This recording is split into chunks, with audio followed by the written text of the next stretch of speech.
Hello, hello, hello. Sir David the Bard, freshly out of bed. I'm always in bed. Anyway, I'm coming to you from the pearly gates up here by Kolob. I'm on 823 Kolob Street. It's the corner of Mormons and other religious organizations trying to get into heaven. Now, let me describe a little bit about why I'm doing this. I had a funny comment listed on my comment board thing that said I was a pagan.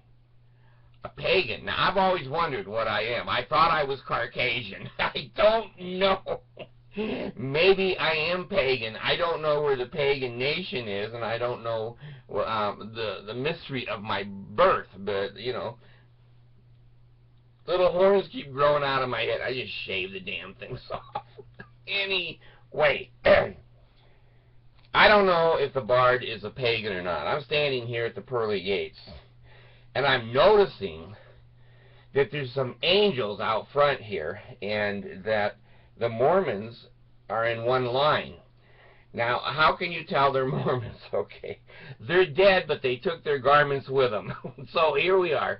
There's a whole bunch of naked Mormons, but they're wearing garments, and they're standing in the Mormon line. There's a big sign up there that says Joseph Smith followers. So they're there, and I notice these angels put their hands out, and the Mormons are, you know, giving them the, not the finger, but the thumb. All the temple thumb ordinances. The sign of the nail, the sure sign of the nail, the first and second tokens of the Aaronic priesthood, and they're whispering their secret names to the angels. Hell, that line is just moving. That line is just going. Now, then there's another line that is full of just, it looked like regular ordinary people. They're not white and delightsome. They're dark-skinned. And there's a bunch of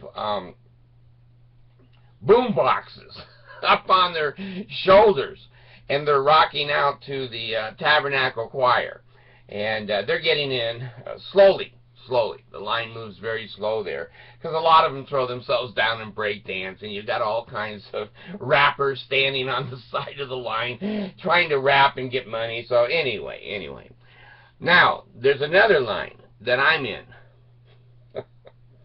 It hasn't moved since I've been here.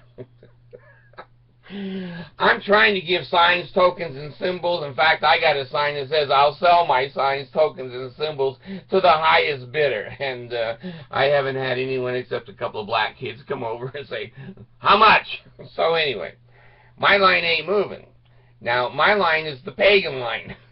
So those of us that were born in Pega, so I don't know. It's not moving. Now, let me tell you the real subject of my video.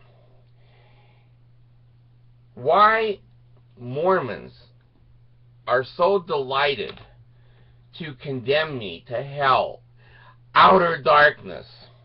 I can't wait to see the look on your face when you see Jesus. Let me tell you something. I can't wait to see the look on his face when he meets the Bard. Now, those of you that are scared to live and religion gives you somewhat of a peace or a comfort, doesn't bother me. I don't care.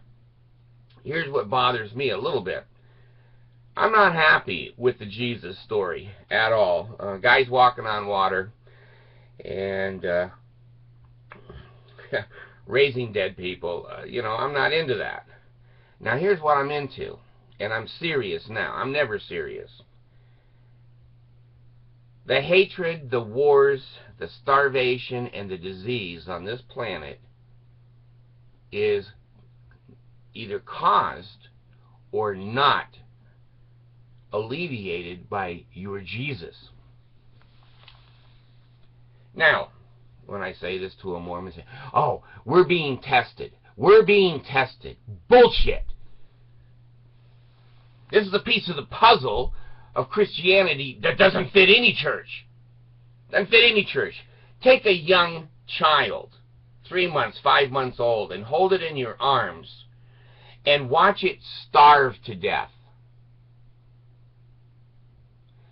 and then say to the child, Jesus is testing you. When that child gets in line here at the pearly gates, he's going to be pissed. He wasn't being tested. He didn't want the gospel. He wanted a damn bottle of milk.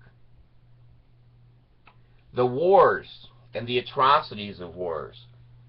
Where's your Jesus?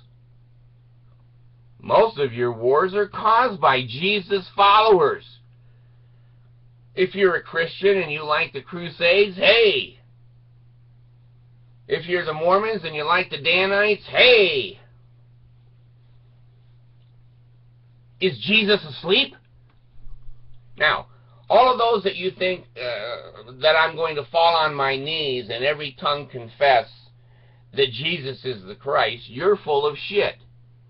I want to see his ass. Now, you guys know the Bard.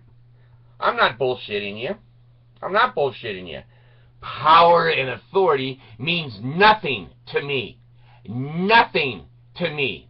I'm going to look a king or a president or a Jesus in the eyes and say, what the hell?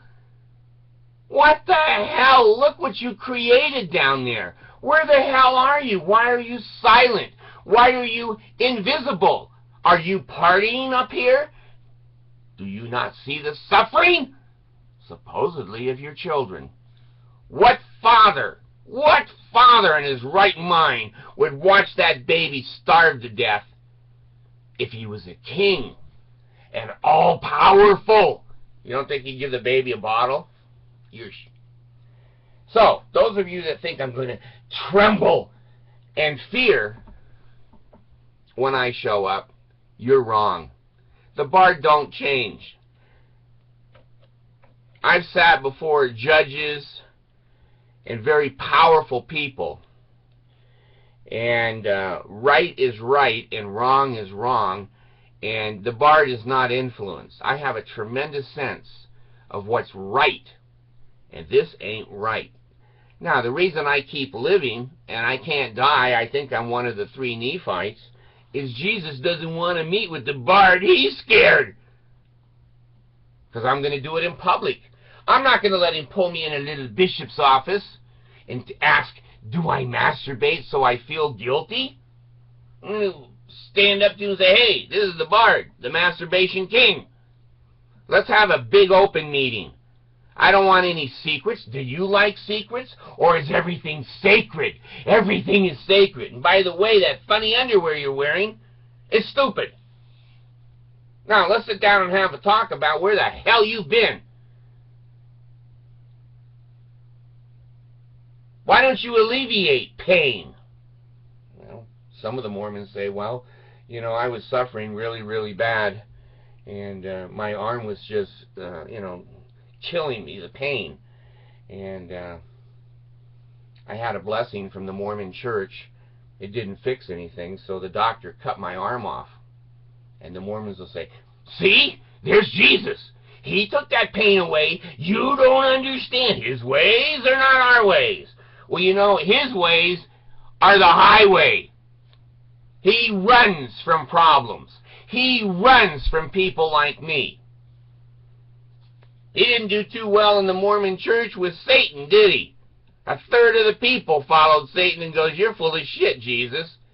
Even if that's not true. Well, where's that third now? One of them, I was thinking yesterday, maybe I should have been in that group. Maybe I should have been in that group because these people are assholes. So those of you that are thinking, oh, he's going to shake, he's going to starve, and he'll have horns and a tail, and he'll be in the fire.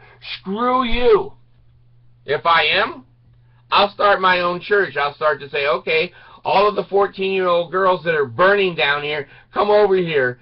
The Bard Prophet wants to start a church.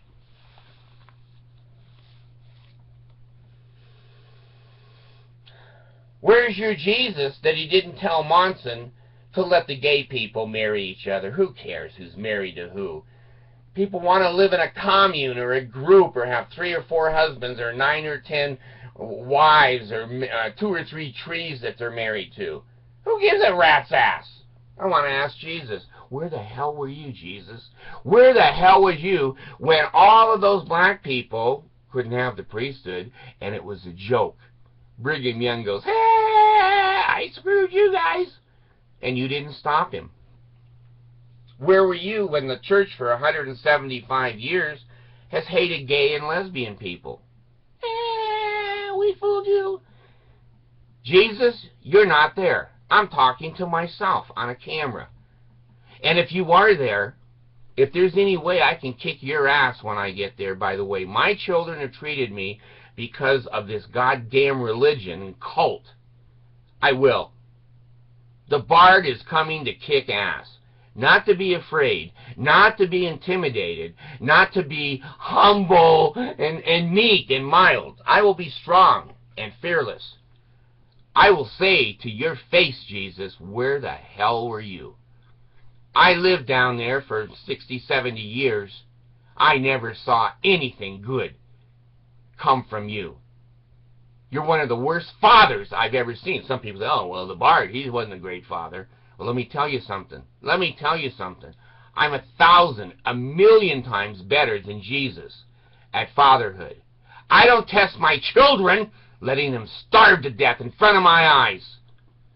Now, if you Mormons think I'm going to be fearful when I get there, you're dead ass wrong. He's fearful. He's letting me live. Letting me do video after video. Oh, yeah, the Mormons say, oh, you're just digging your grave deeper. Yeah, well, I'm not afraid of Jesus or any of his buddies or his friends. If he wants a goddamn Bard war, he's got it. He's got it. I get angry seeing the wretched bodies of humans racked with pain and disease, starvation, war, atrocities, disabilities. Me and Jesus are going to have a little talk, and he may be going out of the pearly gates, and I may be sitting on the big chair. I ain't afraid of you, Jesus. I ain't afraid of your death. You're afraid of Jesus. You're afraid of death. I'm not. I can't wait to get there. I can't wait to get there. And if my line moves slow, I have time. I'm not going to die, am I?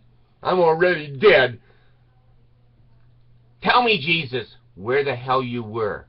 Tell me your fatherhood. You know, we have laws down here that require fathers to support children and to help and to protect. We're more advanced than you are in heaven. You guys are a bunch of barbarian idiots. Barbarian idiots. The Bard's coming, Jesus. The Bard's coming, and you Mormons, you just stand aside. The Bard will ask him the real important questions. You just humble yourself, bow your head, kneel, say yes, do whatever you want, but the Bard don't play and don't roll that way. Homie's going to ask questions. Homie's going to say, what the hell? Where were you, you non-existent son of a bitch?